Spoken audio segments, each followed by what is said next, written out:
Hi guys, welcome back to the Poku Pod. It's been forever. I don't know how many months. Been a lot of months. Yeah. But this is episode 5 of the Poku Pod.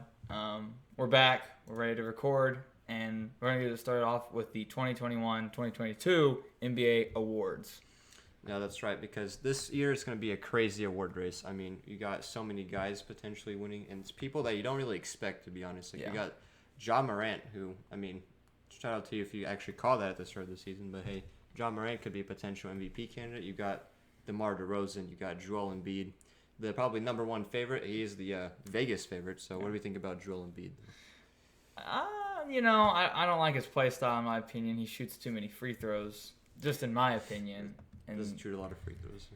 But other than that, I do think that he is a little bit awarding of the MVP. I don't want to say that, but I would rather see Jokic or Giannis or Ja, literally anyone else, just because I'm not an Embiid fan. But that's just me. What are your thoughts on him?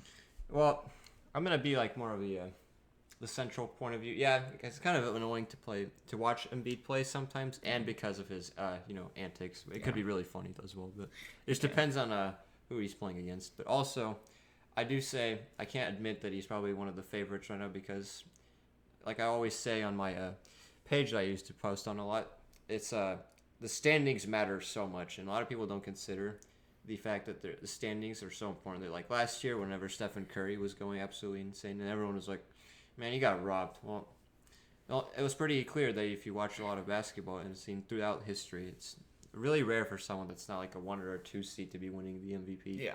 And so Joel Embiid's got it all for him right now. He's one of the best players in the league. He's averaging 30 points a game, and he's currently on a team that is second in the Eastern Conference, subject to change. Like, actually, it could subject to change a lot. I mean, look at the Eastern Conference standings right here. They're very close because they could be a 6 seed in a week if they go on a big losing streak. But as of right now, I can 100% see why he's the favorite. Yeah.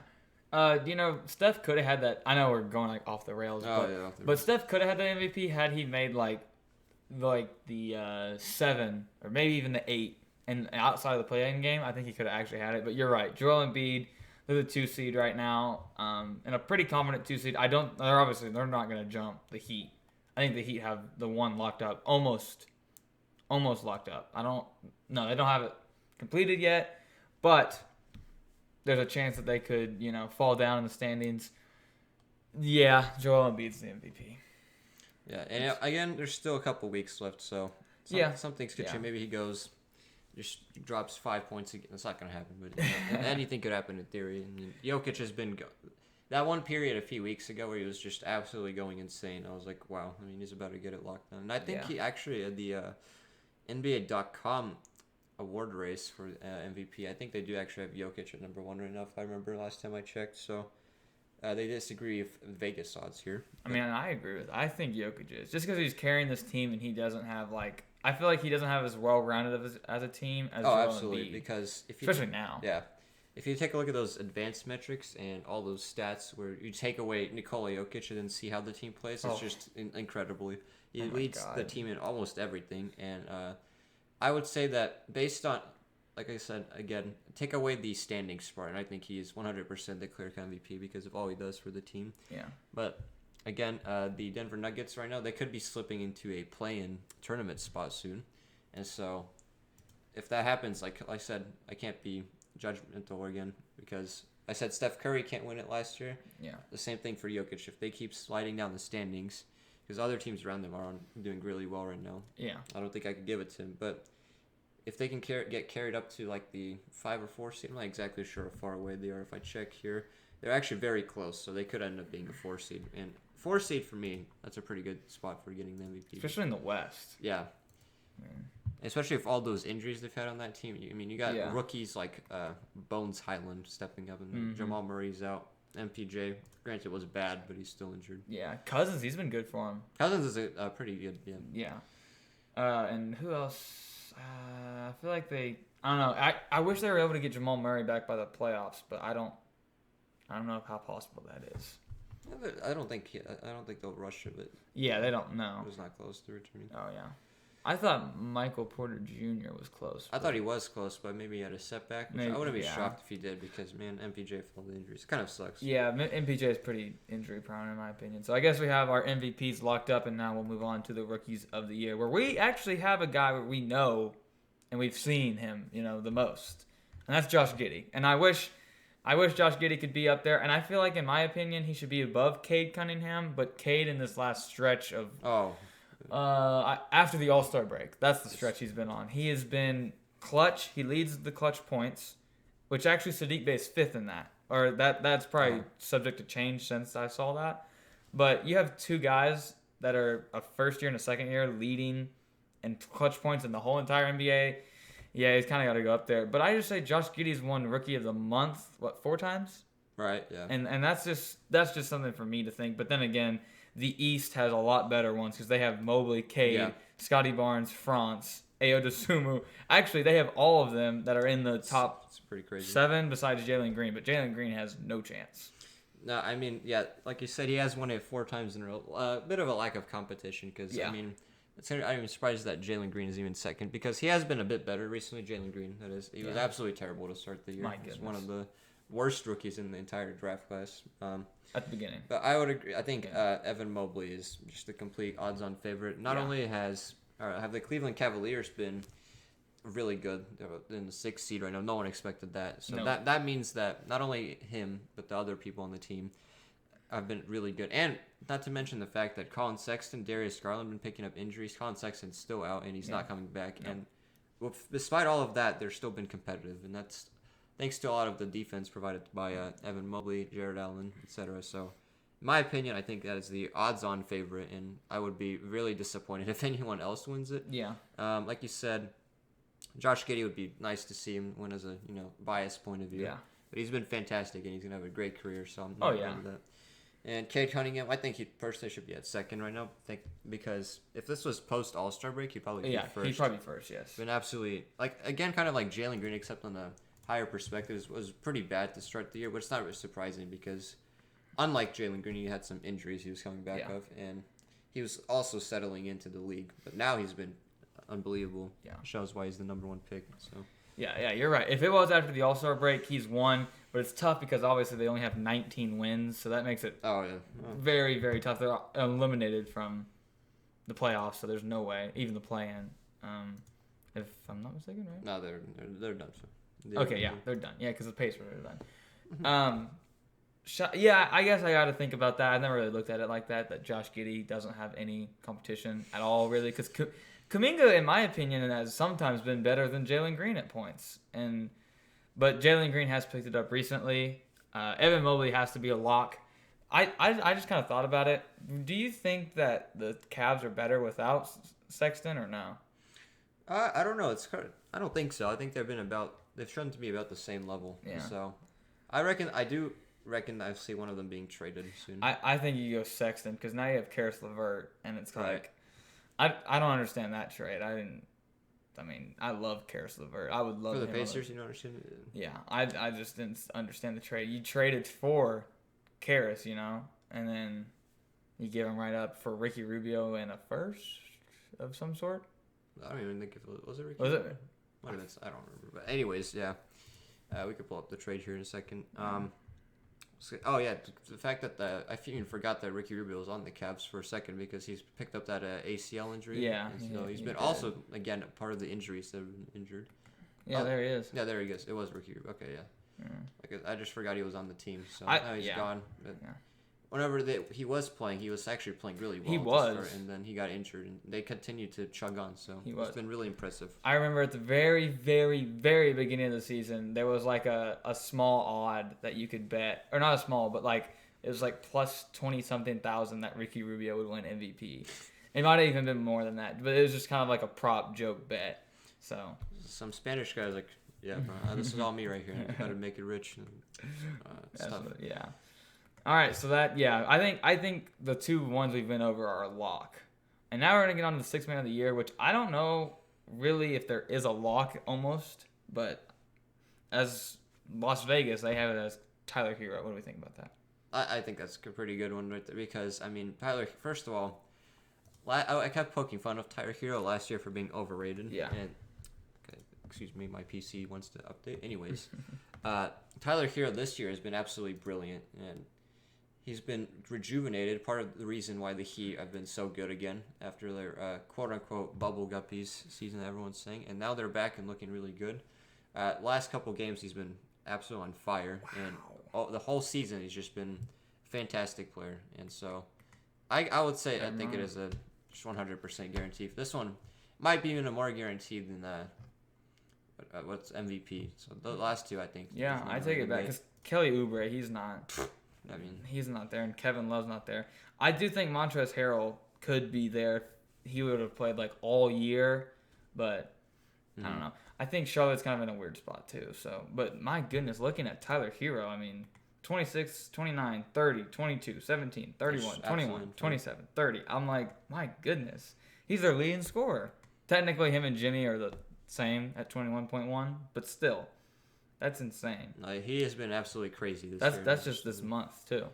No, right. I was not expecting that. Like I kept saying, this man is over. Him and Duncan Robinson, I had a lot of shit. I think Duncan Robinson aged a bit better than Tyler Hero. I think Duncan is a little bit over. Well, he's not been very good this year, to be honest. Ever since getting that 5-year, $90 million. Yeah, the last couple of shooter contracts I've seen, Davis Bertans have not aged particularly well. Yeah, we'll see. Davis hasn't, but he's got a new place in Dallas, so he might have a better run. Who knows? I don't know. Washington. We'll see. Who knows about Washington? We'll get to that team. We will. One I wanted to talk about. Wow. Sixth man, I think that's pretty locked up. Now we're on a defensive player of the year. This is my interesting one. This one is wide open. Because looking at all the top three here, which is actually very interesting because Jaren Jackson's the one I consider, but I think it is a really good one. So, like I always say, things I always consider in the defensive player of the year odds are, of course, the player itself. The other thing that people don't really consider is the defensive record of the team. And so I'm not exactly sure on the advanced stats I'm trying to pull up, but it's basically whatever a team has.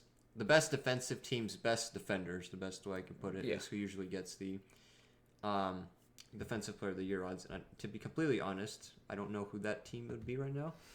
And I'm going to guess it's either I know the Grizzlies have been good defensively. All those teams, Milwaukee, Utah, Memphis, obviously they're good defensively. But whichever one of those teams has been the best, I cannot tell you about right now. But anyways, Rudy Gobert, always up there, and rightly so. I mean, people... 3-time or 2-time? 2 times. Everyone, again, the people that argument against Rudy Gobert is he gets exposed into the playoffs sometimes, which is fair enough. But I will counter with that because is the Defensive Player of the Year award a regular season or a playoff award? That's fair. Very fair. It's not shouldn't be considering the fact that he could be exposed in the playoffs like he was kind of last year. Yeah. And so. For the regular season, absolutely deserves to be up there. Jaren Jackson, rejuvenated. I'm not sure. I think he missed a couple of games, though. He did. Okay, 3-time Defensive Player of the Year. That's right. He is 3 times. 5-time All-NBA first-team defensive team. He's a fantastic defender. Yeah, I wouldn't give it to Jaren Jackson. Personally, again, I need to really pull up the best defensive team in the league because it really plays a lot of... Oh, yeah. Let me see. Oh, actually, it's the Phoenix Suns. Well, do they even have a Suns player in there? I don't think they would. Mikal Bridges, that's a good one. Bridges. I don't know. I wouldn't give it to Mikal Bridges because he is a good defender, but individually wise, he's not quite up there with the guys above him. Yeah, and Giannis, he has to be in there every year. I mean, he's just he's a different beast on defense. I mean, he gets how many blocks a game? He gets a lot of blocks. I agree. I think Bam should be ahead of him. And even Draymond should be ahead of Jaren Jackson Jr. Just because, what was the Warriors' record without Draymond?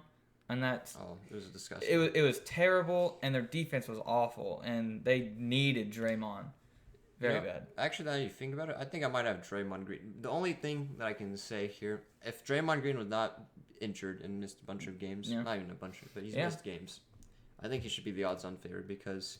I actually lied earlier. I had the wrong stat looked up, but the Boston Celtics have the best defense in the league. Really? The Suns are second, well, at least defensive rating, which doesn't tell everything, but it's right.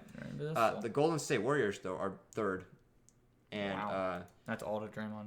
That is all to Draymond, and who knows what I don't know what the stats were when he was playing full time without the injuries. And so I reckon they would be up first or second. They would definitely be second because they're 0.1 behind the Suns. Yeah, they would definitely be second. I agree with that. Yeah, I mean, Draymond Green, I would say, without injuries, got to be my favorite. But currently, I'm going to give it to, I'm going to say it's Giannis because I'm looking at the stats again, and the Utah Jazz are 9th in defensive rating, which usually is not good enough. Yeah. They don't consider a team that is in 9th in defensive rating for the defensive player of the year. And so, again, like I said, the Celtics, the Suns, I don't have that one guy. Cleveland Cavaliers are 4th. Like I said earlier, they had that good defense. Mobley and Allen are both plus 4,000, and I'm kind of thinking both deserved it. But they've both been hurt. It's more of a team effort as well. So it's kind of hard to pick. Yeah, it is kind of hard to pick one, but I feel like I could find one to get a little higher up there. Well, I said Giannis, and actually the Bucks are 15th. So I don't even know. That's I really cannot tell you. That's maybe very Jaren tough. Jackson is. I can see how he's 3rd. Yeah, but you're right with Rudy. It's just tough to give it to him whenever they get to the playoffs, and Well, Bam Adebayo. Yeah. I'll have to think about that, honestly. I'll come back. That one is tough. And then most improved, it's locked. I got it, John Murray. We don't even have to talk about it. I mean, Darius Garland, I will say, shout out to Darius Garland. Miles Bridges, if he kept up what he was doing at the very beginning. Shout out to all of them. Miles Bridges, if he would have kept up what he was doing at the very beginning, because he was averaging like 28, I think. Oh, it was crazy. Because he had a couple games, he had the 30 bombs, but then he would drop like 25 and it'd kind of bring him down. Darius Garland and DeJounte Murray, those guys were all-stars, and they were easily all-stars. But DeJounte Murray had to be brought in, right? If I'm not mistaken. Because of injuries. Yeah. But I thought both of them were all-stars. I mean, they're great. Shout out to those guys. But John Morant, he is peaked at the highest level he's going to play at. Well, maybe not that. But you know what I mean. As of right now. 35 points a game next year. Yeah, it's so much fun. He is crazy to watch. And I hope next year that we get more national televised games with Ja. I know we have a lot right now. But forget a bunch. There's 42 Lakers games that are on national TV. The Lakers are, what are they? 30 and 41. Late night comedy, that's what I call it. Yeah, they're a joke. So I don't even think we need to talk about this one, in my opinion. So John Morant. John Morant's a lock. So, and Coach of the Year. What we got? Well, I actually completely forget. Monty Williams won it last year, didn't he? Yeah. Okay. Well, this is the thing. Vegas has got him at number 1, and I don't even know. I think it's been ages since there's been a back-to-back. It's been like 2 and 3. I'm pretty sure someone did that recently. They won Coach of the Year 2 years. Did Steve Kerr do it? Possibly, but anyways, the point is that Monty Williams is the number 1 favorite right now. I disagree because back-to-back odds for that, I highly doubt it. I think it's going to be Taylor Jenkins. That's what I'm going to say because JB Bickerstaff, who they got in second here, it's not a bad shot at all, but I just don't see them usually, even though if it's deserved, it's just they take into standings. Yeah. They consider standings so much, and the fact that they're in 6th, I don't know. Granted, I think he's going to be in the top 3 because he's going to be the Thibs of last year because it's almost exactly the same scenario. Yeah. Where Thibs had a really similar record and was overachieving greatly, just like the Cavs this season. And they put him in the top 3, but he didn't end up winning. So that's going to happen again. So I'm going to give it to Taylor Jenkins because they're in the 2nd seed and no one expected that. And he's helped Ja develop all those young guys. That's my pick. Yeah, I kind of agree because I also think that, like, JB Bickerstaff, he didn't have Jarrett Allen all last year. It was, like, what, maybe 20, 25 games, something around there. Second half. He didn't have Evan Mobley. He didn't have Karis LeVert. Or not Karis LeVert. It's just now getting there. But that is a whole new team, and they just added on. Like, I don't really think we've seen much improvement besides the players. You know what I mean? Because they just added 3 big pieces. Because Allen was barely there, like I said. And I agree with you. Monty Williams, he's won it, but what improvements have we really seen that much this year? Taylor Jenkins, I mean, they took a jump. They were in the play-in last year, right? Yeah, they were. Then they beat the Warriors. Yeah, that's right. And no one expected that. And so I think Taylor Jenkins does have it locked up. Because, I mean, Jaren Jackson Jr., he's top. I know we said he might not be deserving of it, but he's up there in the defensive player rankings. Yeah. He's got Desmond Bane playing at a great level. I think Desmond Bane could be inserted in this most. Oh, he is. He is. plus 8,000, but still, he's been playing great. He averages what, 17 a night? 16 points, 17 yeah, points. Something like that. Fantastic, incredible shooter. He's been great. Brandon Clark has picked it up because he was really good in his rookie year, Brandon Clark. But now he's back to what he was. Maybe not 100%, but he's finally getting back because he wasn't very good in the bubble. No. Some people are hating on Jaren Jackson because he's like, he's kind of been disappointing. He's just taking too many 3-point shots, and he's been proving them wrong because Taylor Jenkins has done a fantastic job anyways, and I would say that's my favorite right there. Yeah, so, all right, so now we will go on to the NBA standings. The playoffs coming up, yep. And, what do I want to talk about here? I'm going to talk about some of my teams that I'm really impressed with and disappointed with. I'm going to start with the East. Okay. I'm going to go with my interesting topic because the Charlotte Hornets, even though it's just because I saw a stat yesterday, the most mid stat ever because I don't know if it's accurate now because they might have played yesterday. They might have. They did. They won, so I think it's not accurate. But they had like a 22-22 conference record. Yeah. 22. Basically, they're 500 in absolute everything. And it's just really funny because absolutely mid, and they're going to be, as of right now, they'll be playing the Brooklyn Nets, which. Okay, you can argue what they are this year. I kind of are mid, and that's my interesting and most disappointing team in the Eastern Conference, the Brooklyn Nets. Yeah. Matched up against a team considered to be average. And so what is going to happen there, I have no idea because Kyrie Irving, I mean, that's an entire podcast worth of discussing there. But anyways, that team is just impossible to predict. Ben Simmons, is he going to come back? Is he not going to? He's like, what's he doing? No one knows what he's doing. He could be in. Might have not even showed up to Brooklyn, even though we've seen him there. But it could have been a fake one. But anyways, the Brooklyn Nets, impossible to predict. Kyrie Irving is an incredible player, but the fact that he just disappears sometimes, like not literally on the court, but he just disappears. And then Kevin Durant, injuries, but whenever he plays, obviously incredible. So if they can continue to be healthy and they get matched up, they could still sneak back into the playoffs, but it looks like they'll be. Regardless if they do, they're incredibly disappointing because everyone I figured thought they would be a 1 seed or a 2 seed. Nope, they're in the 8th seed right now. Yeah, that's tough. That's my disappointing team of the East. That's pretty obvious right there, I think. Yeah, I think mine's got to be the Atlanta Hawks just because I don't really know. I mean, obviously I agree 100% with the Brooklyn Nets, but if we want to talk about another one, it's got to be the Hawks. Last year, you made it to the Eastern Conference Finals. You took out Ben Simmons. I mean, you made a whole life of terribleness for the 76ers. Their life is terrible. Their whole life revolves around Ben Simmons and how mad they are at him. Like, that is their life, is giving Ben Simmons hate. And that's all because of Trae Young. And I don't know. I don't think that team changed as much. They still have Bogdanovich. They have Trae Young. They have John Collins. Now, John Collins has been hurt. They have Capella. I don't know. I think that team should have just been, if not a 45-win team, but we're not going to see that unless. No, they don't. They don't have enough games left. But they do. They could still hit it. They could be 45. They could, but I doubt they go on a huge win streak. They're 6-4 in their last 10, so that isn't awful. But I don't know. I think that team should be able to run back what they did last year, and I mean they beat the 2 seed. Almost beat the 3 seed, and then they whooped the Knicks, but the Knicks are not. We could also call them a disappointment, but they didn't have Derrick Rose. I don't know. Everybody didn't have people, so it's kind of tough to say. The COVID, whatever, injuries. Yeah. That definitely ruined a couple weeks at times. So, no, the Atlanta Hawks though disappointing, or potentially the other way to look at it, back to reality because perhaps the season before when they went crazy last year. Yeah. You could look at it last year when they were really bad at the start. Then they fired Lloyd Pierce, got Nate McMillan, and went.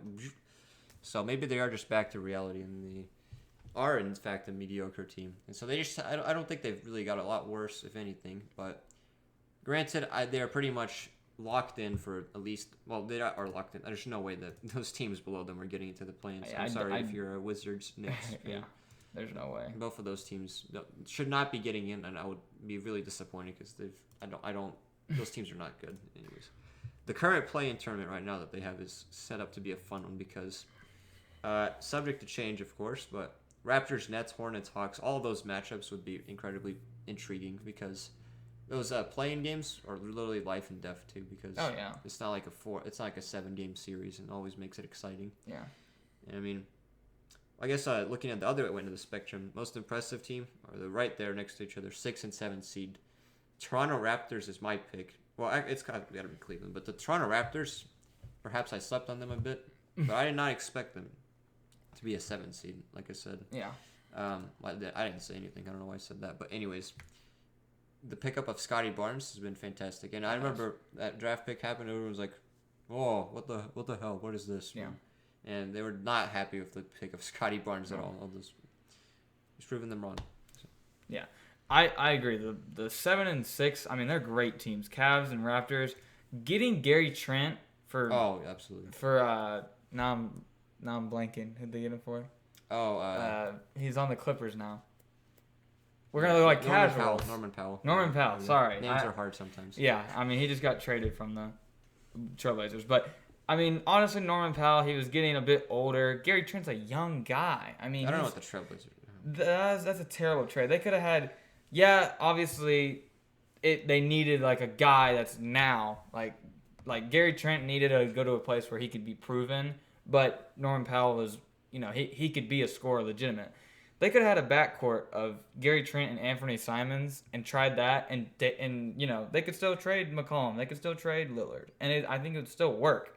But shout out to the Raptors, man. I mean, I didn't really like the mix of Scotty Barnes and Pascal Siakam. I didn't think they would mesh well. Even Chris Boucher. Everyone was talking. Yeah, I just didn't like it all. And even OG Anunoby. I mean, Anunoby, excuse me.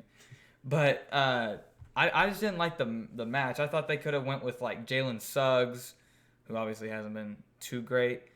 Now I'm blanking. Even Kuminga, but we knew he wasn't the greatest in the G League. But shout out to the Raptors. That's all I gotta say for that one. Yeah, and of course, this one I'm pretty happy with. I called the Fred VanVleet come up because I didn't even mention Fred. Drafted him in fantasy. I was like, oh man, right here, this is a steal, and it worked out. Yeah. So, fantasy basketball didn't go too well, but anyways. Yeah, no, that team has been way better than I thought, and I'm surprised. I didn't see Nick Nurse really high up there in the coach of the year, but that's a good point. And even the 5 and I already mentioned the 6 with the Cavs, but even the 5 seed Bulls. I mean, the 5 seed is still up for grabs. Like one of those teams could sneak. Oh yeah, they could. They definitely could. It'd probably be the Raptors at most. Those bottom 3 are a little farther away than those guys, but there's still a chance. But the Cavs have been great. We talked about Evan Mobley. We talked about Jared Allen, Karis LeVert. Darius Garland's been hooping. I mean, all those guys are playing well. They mesh well. Mm-hmm. I'm trying to remember the other guy that they have. And then the Bulls. DeMar DeRozan's been playing at an MVP level. He's an all-star starter. They're missing Patrick Williams, which sucks. Because I think he's just coming back. I think, is he back now? No. He's about to come back. Oh, okay. I don't think they expected to be that. Oh, there it is. Yeah. I don't think they expected to be as good as. Well, maybe not, but I don't think he was really supposed to return all in all at the first side of it. But he'll be good because he's a great defender. They don't even need him to score. They just need him to defend a big guy. Yeah, and it's also, in my opinion at least, I don't really play basketball like that, but. When you're coming back as a shooter and you have like an injury, it still takes you a bit to settle in because you got to get back into the groove of stuff. Like Klay Thompson per se.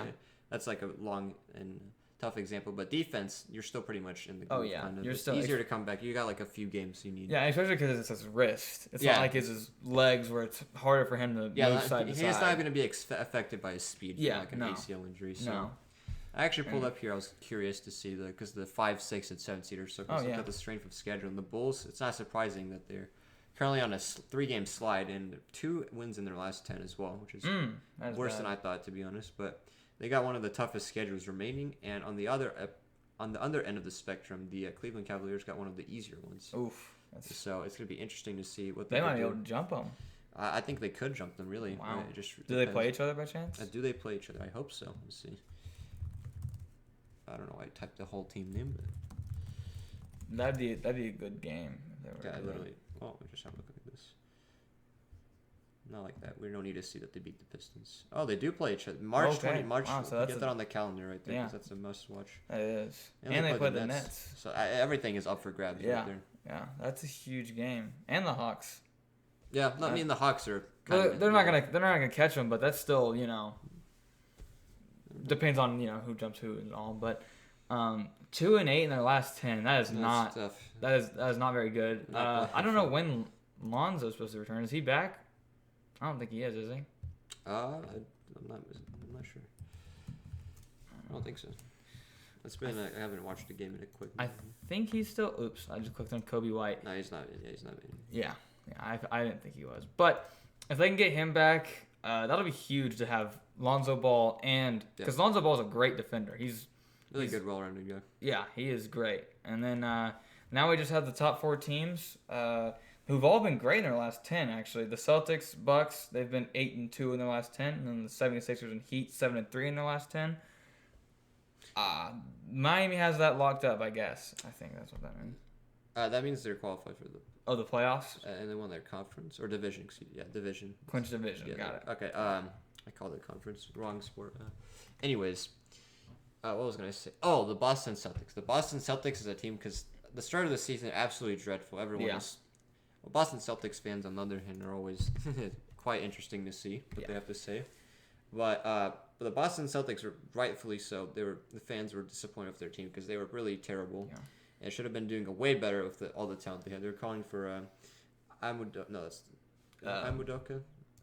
I'm completely brain dead right now. I know it's. Anyways, Ime Udoka. Yeah. I don't know how to pronounce it. Anyways, you got it. Yeah, they were calling for his head right there. They were. He just got there, and they're already like, "Nah, I've seen him. Get Brad Stevens back into get him out of the CEO chair, bring him back into the coaching side of things." Right. But now that they just went on a completely incredible run, I don't even know what's their even further than their last 10 round of games. Yeah.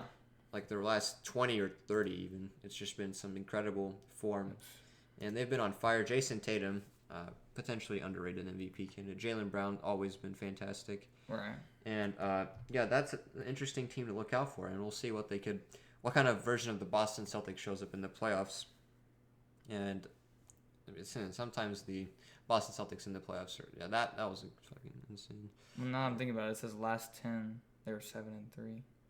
That's October, so that's like the start. Oh, why is it starting me there? Yeah, that's where they were. That was literally like their first game of the season. It was just like, man, this has got to be the best season ever. But here we go. Look at that. That is crazy. That's a good stretch. I didn't even realize that. I was like, granted, those teams are not particularly great, if you can look at that. Yeah, Sacramento. But they just whooped the Warriors. Yeah, that is crazy. Tough game with Dallas. Beat the Grizzlies. That Spencer Dinwiddie game winner was. That was a pretty crazy game. That was a pretty crazy game. That was great. But yeah, the Boston Celtics, really shout out to them. Robert Williams, he's been fantastic. The Time Lord, so actually getting a lot of more minutes than last year, getting about 30 minutes per game. Derek White on the team. I knew they had him, but I didn't even think about. Yeah, he just got there. I don't know how he's doing too much. Yeah, he looks like he's doing okay. Yeah, 13 points a night. It's like the whole season, so I don't know how he... Yeah, who knows? He could be... I think he was not quite as good, but anyways, yeah.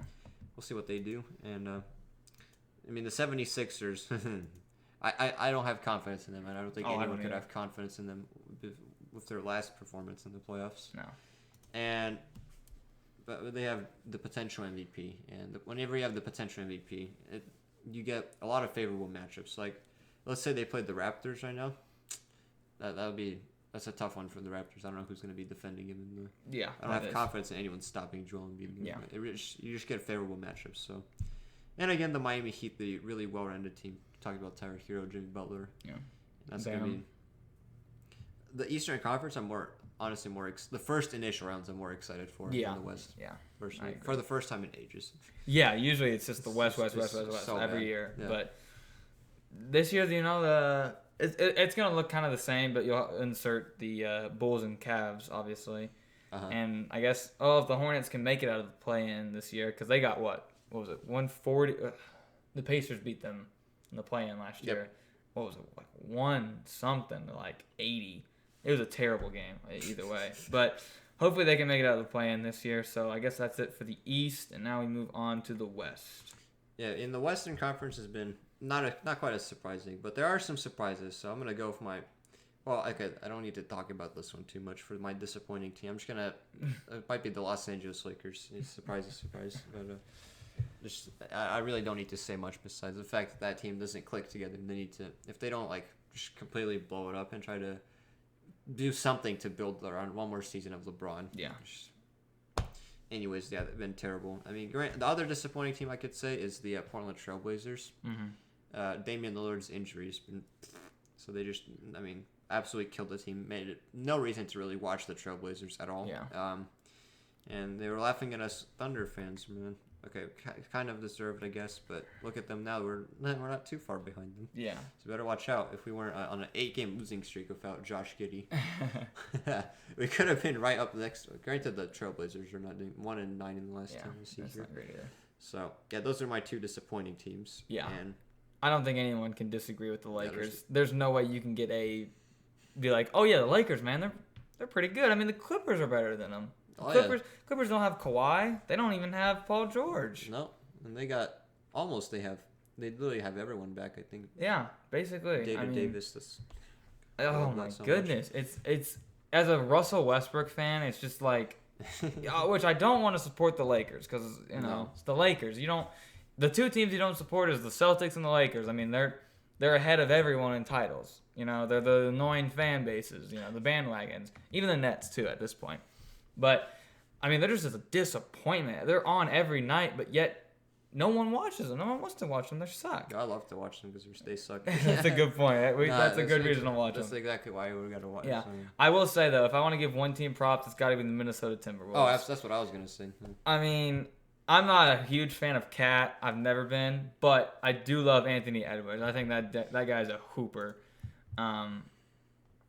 42-30. Who would have thought that the Timberwolves would be at this? And you know what? The funny thing is, like, this is just completely random, but I'm going to be cheering for the Timberwolves for the only reason. The fact is that my last 3 fantasy basketball season, I've drafted Towns as my first pick. I don't know how that keeps happening, but I always end up watching a good amount of Timberwolves games. I'm just really happy to see them doing really well, and I'm going to be absolutely.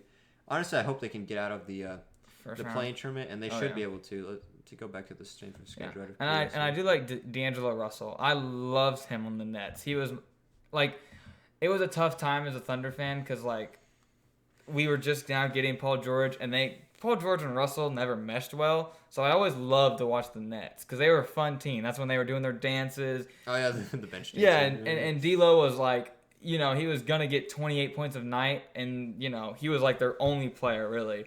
And I really had Karis LeVert and Jared Allen, but they were still young.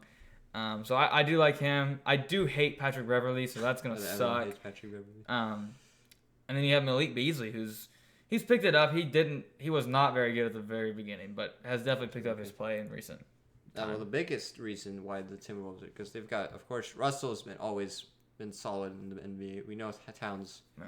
Anthony Edwards, on the other hand. Yep. Fantastic pickup, and he's been brilliant this year. And averaging over 20 points per game. And I mean, this team, the other reason that they were also good, they had every time I watched them, Ryan Saunders, that's the first name. It was terrible coaching, and I could just tell. And I'm not even like into coaching stuff really. They're just not well coached. They look like a complete mess. And now they got Chris Finch, who's been better. Yeah. I've just been enjoying the Timberwolves this year. Absolutely on fire recently. One of the most informed teams. I'm really hoping to see them kind of overtake the Denver Nuggets, which is the 6th seed. So also, I would like to see Jokic in the play-in tournament. Speaking of the play-in tournament, imagine a Los Angeles. We might not have to imagine it because there's like such a high probability of it happening. The Los Angeles Lakers versus the Clippers in a play-in tournament game. That would be actually a bloodbath. You know what I mean? That would be.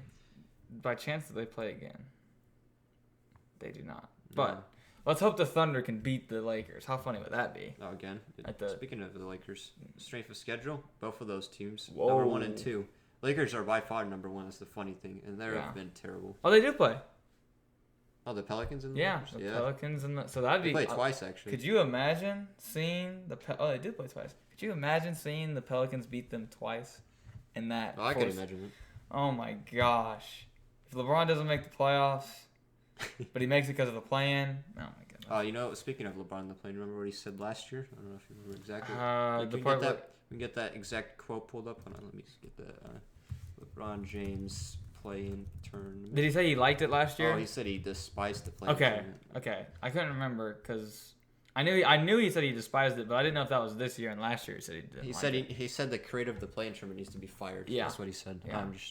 But now he's probably like, well. Granted, the fact is that they are literally out of the playoffs, and they would not be if there was no play-in tournament. They're not getting in the playoffs. So I'm just saying. Anyways, I'll get off my tangent. No, you're 100% right. I mean, I don't. If you're just going off of like the 9 seed and there's no play-in, I don't think they're gonna get enough wins to overtake the Clippers unless the Clippers just went on an awful tear. But I don't see that happening.